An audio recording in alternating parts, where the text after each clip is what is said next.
Salam, selamat pagi Bapak Ibu yang dikasihi Tuhan. Saya berdoa kiranya saya mendapati saudara dalam penjagaan dan perlindungan Tuhan di dalam situasi yang kita sedang alami pada hari-hari ini. Bapak Ibu yang dikasihi Tuhan, hari ini saya akan membagikan firman Tuhan, yaitu kita harus tetap beriman dan bersabar di tengah penderitaan atau situasi yang kita sedang alami. Pada tanggal 3 sampai 20 dalam bulan ini, kembali kita diperingatkan lagi untuk tetap stay at home dan juga ada pemberlakuan PKM karena virus yang tak kunjung habis ya, yang tak kunjung selesai. Jadi sikap kita sebagai orang yang beriman adalah kita harus tetap terus menguatkan kepercayaan kita kepada Tuhan yang sanggup mengendalikan segala sesuatu di dalam kehidupan saya dan saudara. Ya, kalau saudara mengikuti doa puasa pada minggu yang lalu, saudara bisa kita mendapatkan suatu buku renungan ya, yang menuntun kita untuk berdoa puasa. Di situ ada satu kisah mengenai satu keluarga yang mungkin saudara sudah pernah dengar, yaitu mengenai kisah tentang Horatio Spafford, di mana pada tahun 1873 terjadi suatu musibah yang sangat besar dalam hidupnya, di mana anak-anaknya, 4 anaknya tenggelam dan juga bersama istrinya, tapi sayangnya istrinya bisa selamat ya. Karena pada tahun 1871 dia mengalami satu kebakaran yang besar dan bisnis real estate-nya yang dia jalankan hancur semuanya. Itu terjadi di Chicago. Dan sebenarnya dia pengen melakukan perjalanan ke Inggris. Lalu karena ada situasi atau ada bisnis, makanya dia tinggal sendiri dan menyuruh istri dan anaknya pergi duluan. Nah, di tengah laut terjadilah tabrakan kapal yang dia tumpangi dan anaknya, keempat putrinya itu tenggelam semuanya, hanya istrinya yang selamat. Lalu dia menyusul istrinya ke Inggris di tengah laut di mana kapal itu tenggelam. Dia mengingat kembali akan kasih Tuhan dan dia menulis sebuah lagu yang kita pernah dengar, yaitu It is well, it is well, atau amanlah, amanlah jiwaku. Jadi ini adalah sebuah sikap seorang Kristen yang dewasa imannya di dalam menghadapi penderitaan yang dia alami. Dia juga adalah seorang pelayan gereja. Dan akhirnya nanti di akhir hidupnya dia pergi ke Yerusalem mendirikan sebuah badan misi, badan untuk memberikan makan kepada anak-anak yatim piatu. Dan itu adalah sikap iman. Dan pada hari ini saudara, kita juga diajak bagaimana bersikap dan terus beriman di dalam situasi yang sedang kita alami. Nah, Rasul Yakobus mendorong jemaat di perantauan pada waktu itu untuk terus beriman dan terus sabar ya dalam situasi sulit yang mereka alami. Dan hari ini juga kita diminta juga sebagai pendatang ya di dunia ini untuk terus beriman dan sabar di tengah situasi sulit yang saudara dan saya alami. Nah, situasi sulit apa yang dialami oleh orang-orang perantauan atau jemaat perantauan pada waktu itu ada terjadi penganiayaan yang dilakukan oleh kaisar-kaisar Romawi. Mereka sangat menderita, terus juga ada kelaparan yang luar biasa karena pasokan makanannya ditahan, dan juga ada tekanan-tekanan dari agama Yudaisme, yaitu orang-orang Yahudi yang tidak percaya kepada Yesus. Dan juga ada penyakit yang menyerang mereka. Makanya nanti di Yakobus itu yang kita akan bahas, kalau ada yang sakit pergi kepada penatua untuk didoakan. Dan masih banyak lagi tekanan-tekanan yang mereka alami di dalam perjalanan iman. Apa sih yang Yakobus akan ajarkan kepada kita pada hari ini? Mari kita buka di Yakobus pasal 5 ayat 1 sampai 18. Teman Tuhan, di Yakobus pasal yang ke-5 ayat yang pertama sampai ayat 18. Yakobus pasal 5 ayat yang pertama sampai 18, saya akan bacakan ayat. Jadi sekarang, hai kamu orang-orang kaya yang akan menimpa kamu. Kekayaanmu sudah busuk dan pakaianmu telah dimakan ngengat. Emas dan perakmu sudah berkarat dan karatnya akan menjadi kesaksian terhadap kamu dan akan memakan dagingmu seperti api. Kamu telah mengumpulkan harta pada hari-hari yang sedang berakhir. Yang ketujuh, karena itu saudara-saudara bersabarlah sampai kepada kedatangan Tuhan. Sesungguhnya petani menantikan hasil yang berharga dari tanahnya, dan ia sabar sampai telah turun hujan musim gugur dan hujan musim semi. 13. Kalau ada seorang di antara kamu yang menderita, baiklah ia berdoa. Kalau ada seorang yang bergembira, baiklah ia menyanyi. Kalau ada seorang di antara kamu yang sakit, baiklah ia memanggil para penatua jemaat supaya mereka mendoakan dia serta mengolesnya dengan minyak dalam nama Tuhan. Dan doa yang lahir dari iman akan menyelamatkan orang sakit itu, dan Tuhan akan membangunkan dia, dan jika ia telah berbuat dosa, maka dosanya itu akan diampuni. Karena itu hendaklah kamu saling mengaku dosamu dan saling mendoakan supaya kamu sembuh. Doa orang yang benar bila dengan yakin didoakan sangat besar kuasanya. Mari kita berdoa. Tuhan, kami mengucap syukur pada hari ini, biarlah Engkau Roh Kudus yang berbicara di setiap kami dalam situasi sulit ini. Biar kami terus diajar untuk terus beriman kepada Allah yang hidup, Allah yang mengendalikan segala sesuatu, dan bersabar pada waktumu yang tepat untuk memulihkan segala sesuatu. Terima kasih Tuhan, berkati seluruh jemaat dimanapun, bahkan setiap kuasa-kuasa kegelapan, kuasa-kuasa setan apapun yang berusaha untuk mengalihkan pikiran kami daripada mendengar firman-Mu, kami patahkan, kami usir keluar dalam nama Yesus. Berfirmanlah Tuhan, dalam nama Yesus kami berdoa. Haleluya. Amin.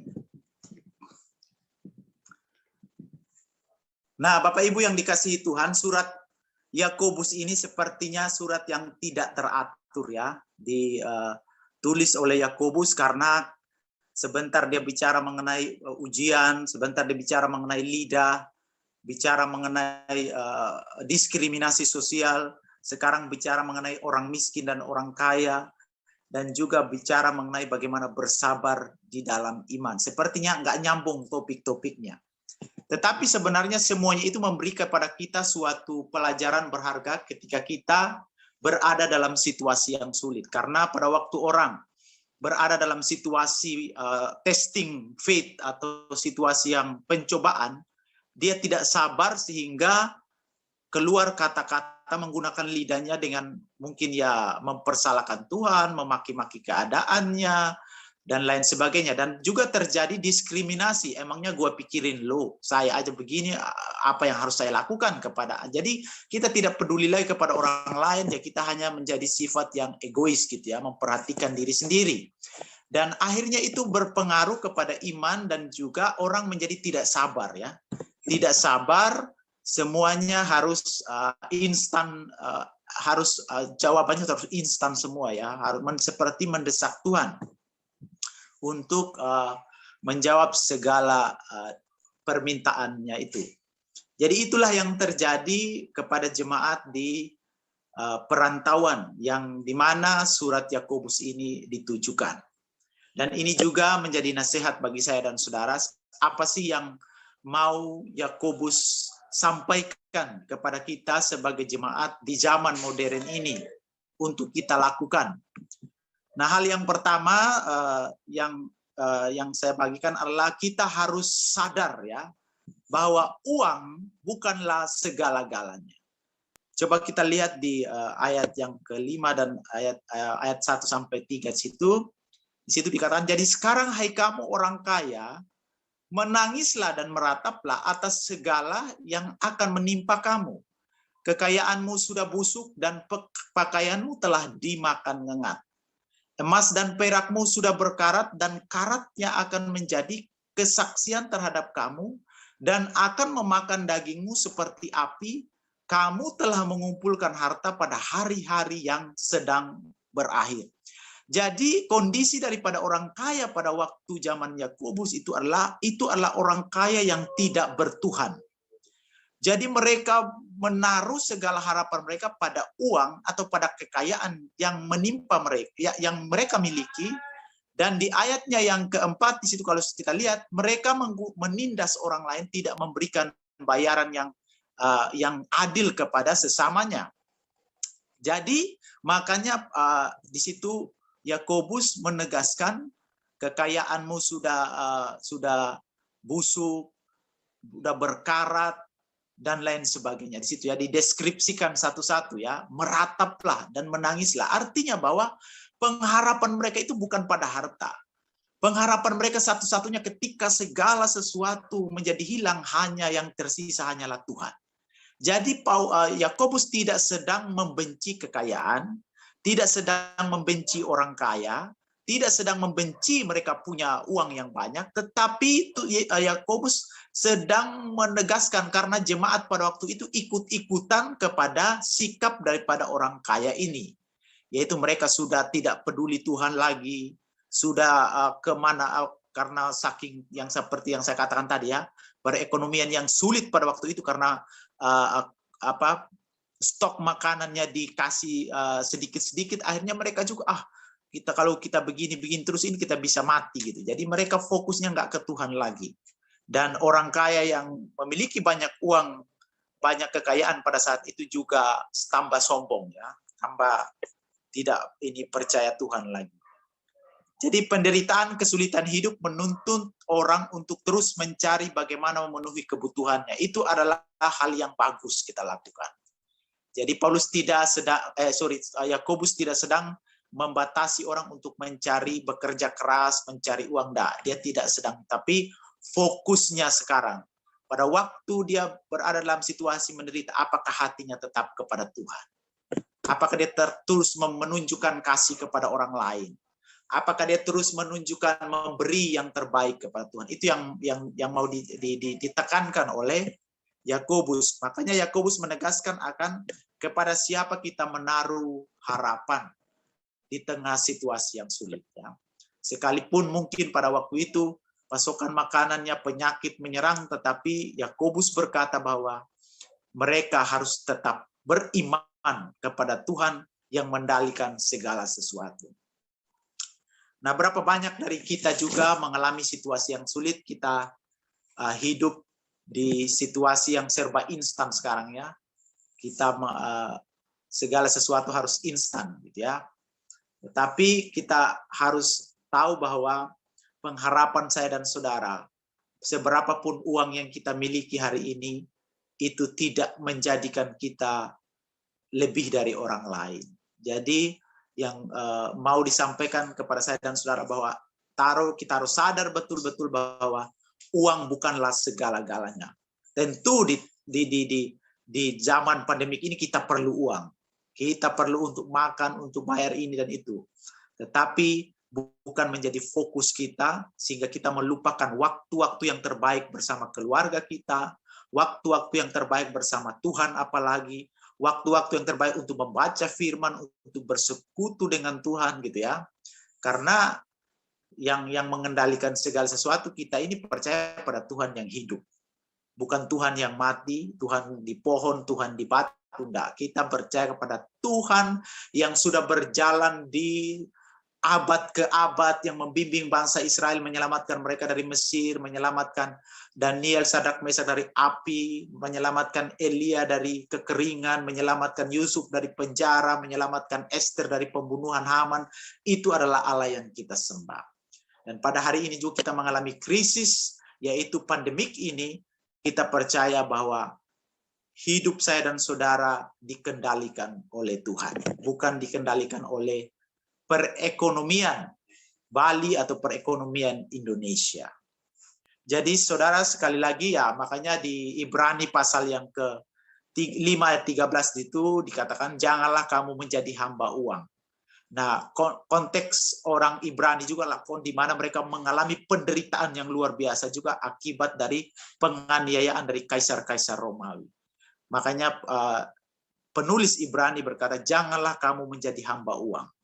Dan cukupkanlah dirimu dengan apa yang ada padamu. Karena Allah telah berfirman, aku sekali-kali tidak akan membiarkan engkau, dan aku sekali-kali tidak akan meninggalkan engkau.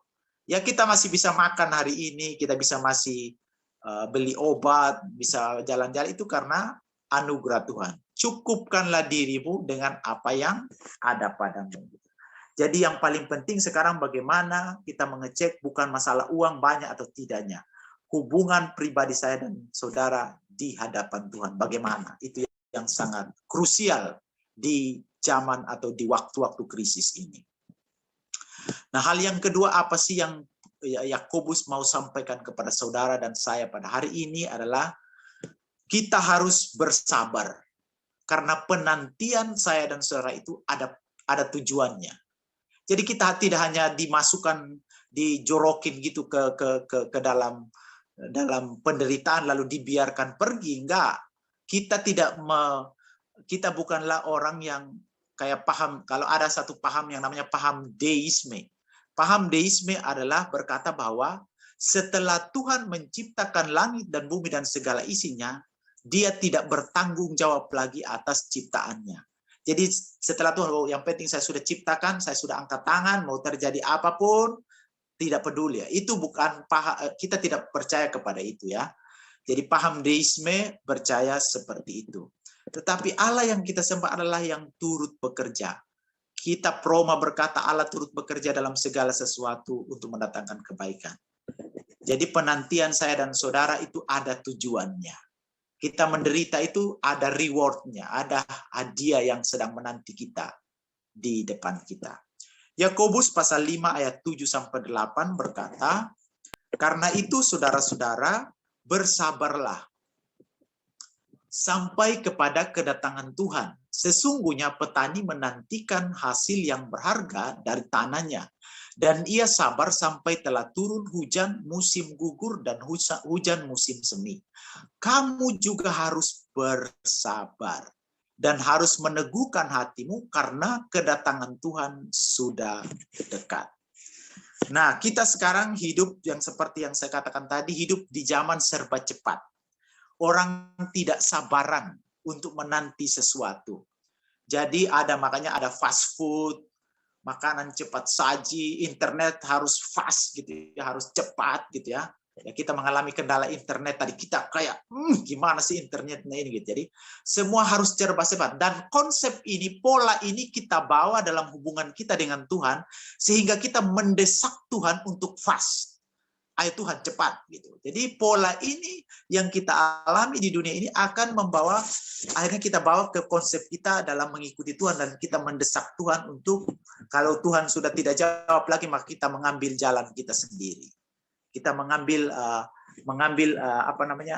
jalan kita sendiri ya, seperti saya bilang, domba sesat mengambil jalannya sendiri, akhirnya sesat dan binasa gitu ya.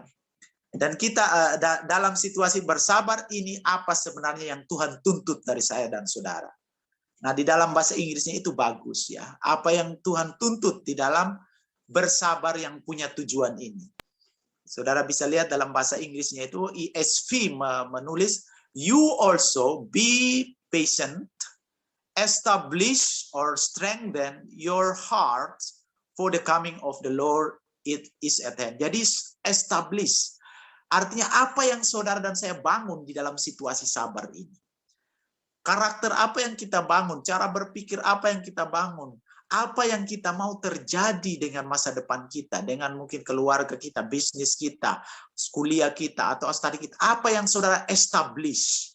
Apakah kita mengestablish atau melepaskan atau meng-strengthen? Kita strengthen atau kita kuat kalau kita punya banyak uang. Kita kuat kalau ya semuanya baik-baik aja. Apakah seperti itu? Jadi Yakobus mendorong kita untuk establish sesuatu yang kekal. Apa yang saudara establish, apa yang saudara bangun di dalam situasi yang sulit. Bagaimana saudara cara membangun sikap, membangun karakter kita, membangun, ya tentu kita tidak sempurna ya, tapi kita berusaha, kita dibilang establish your heart. Itu bicara mengenai heart, itu bicara mengenai cara berpikir, jiwa, tindakan, segala sesuatu yang kita. Karena for the coming of the Lord, ya, ini bicara mengenai kedatangan Tuhan. Kedatangan Tuhan di sini bicara mengenai Tuhan melawat. Karena ada waktu ketika kita bersikap sudah establish dengan baik hidup kita, Tuhan itu akan mendatangi kita dan apa yang kita lihat di Wahyu. Coba lihat di Wahyu 21 ayat 3 sampai 4. Ketika Tuhan datang itu apa yang terjadi? Di situ dikatakan, lalu aku mendengar suara yang nyaring dari tahta itu berkata, lihatlah kemah Allah ada di tengah-tengah manusia dan ia akan diam bersama-sama dengan mereka. Di dalam doa puasa kemarin kita melihat God is with us. Tuhan menyertai kita. Kalau Tuhan di pihak kita dalam situasi ini, siapa yang melawan saya dan saudara? Jadi kedatangan Tuhan itu akan diam bersama-sama dengan orang yang beriman. Terus yang kedua adalah di ayat 4, dia akan menghapus segala air mata dari mata mereka. Ketika Tuhan datang, ketika Tuhan datang itu second coming ya. Second coming bukan second coming di hari penghakiman, tapi ketika Tuhan melawat keluarga saudara, bisnis saudara, atau kehidupan saudara secara pribadi, yang sekolah, yang kuliah, Tuhan akan menghapus segala air mata dari mata mereka, dikatakan dari mata kita. Ya, di situasi ini kita memang banyak menangis, mungkin banyak sedih, tapi itu janji Tuhan. Dan yang terakhir itu di situ dikatakan sebab segala sesuatu yang lama itu telah berlalu. Jadi dia akan membuat segala sesuatu baru. Jadi ketika Tuhan datang, dia akan diam bersama kita, Immanuel itu, dia akan menghapus air mata kita, dan dia akan membuat segala sesuatu menjadi baru. Itulah janji Tuhan. Jadi penantian saya dan saudara di tengah situasi ini, ketika kita dikatakan harus bersabar, itu ada tujuannya. Jadi bukan iman yang melompat dalam gelap, iman yang kosong, enggak. Tapi iman yang punya tujuan di dalam Yesus Kristus.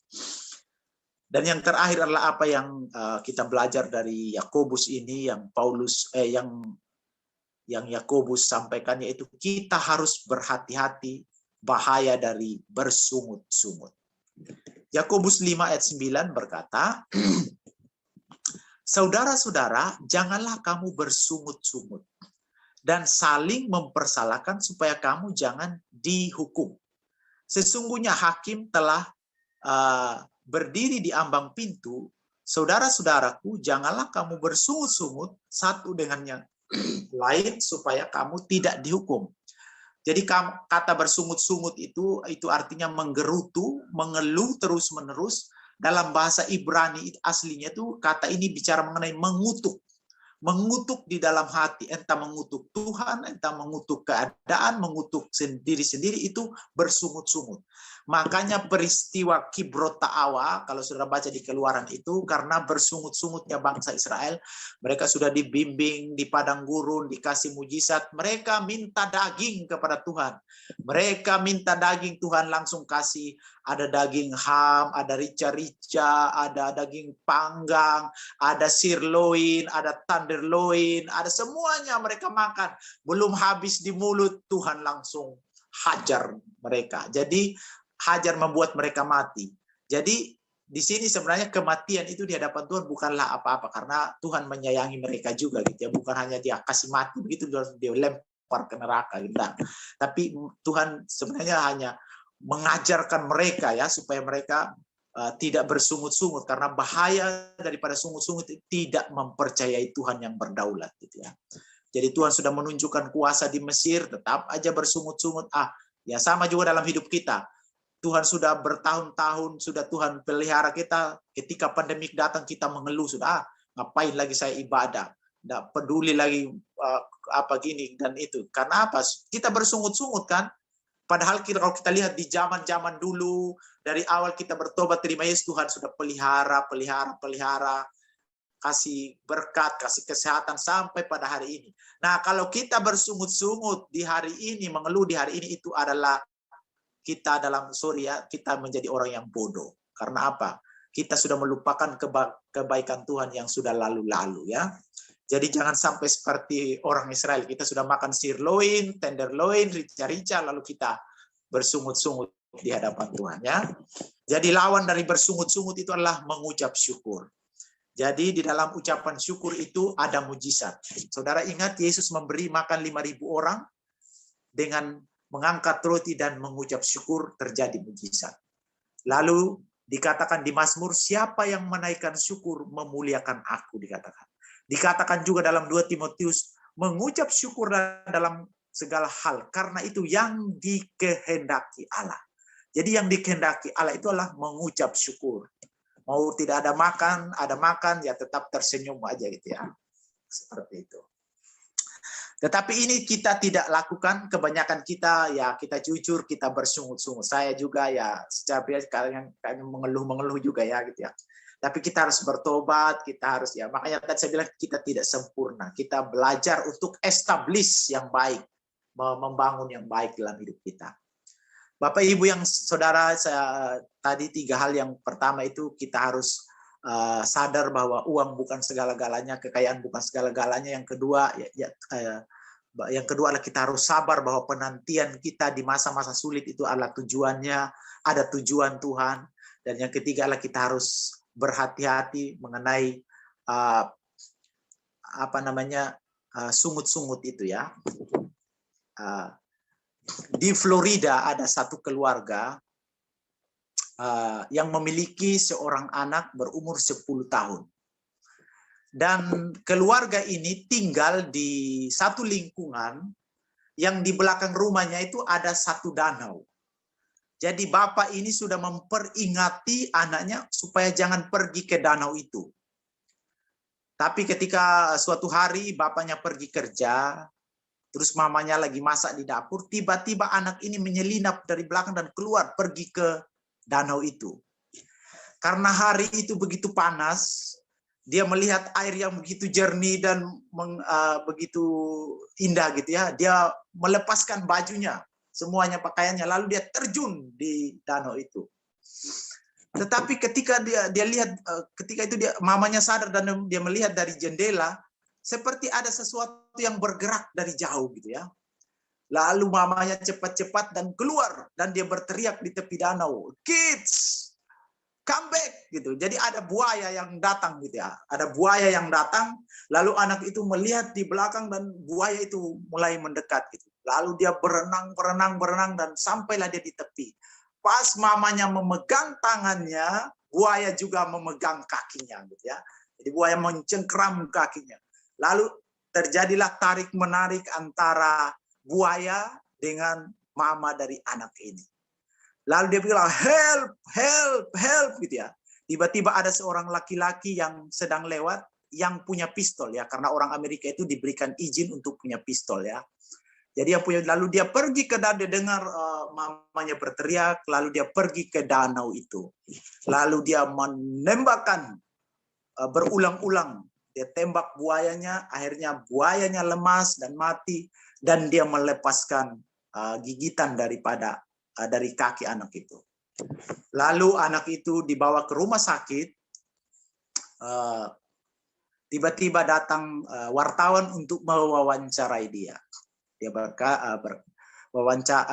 wartawannya bertanya, "Bolehkah saya melihat luka yang digigit oleh buaya?" gitu. "Oh, silakan, boleh." Lalu dia membuka selimutnya dan dia melihat luka itu.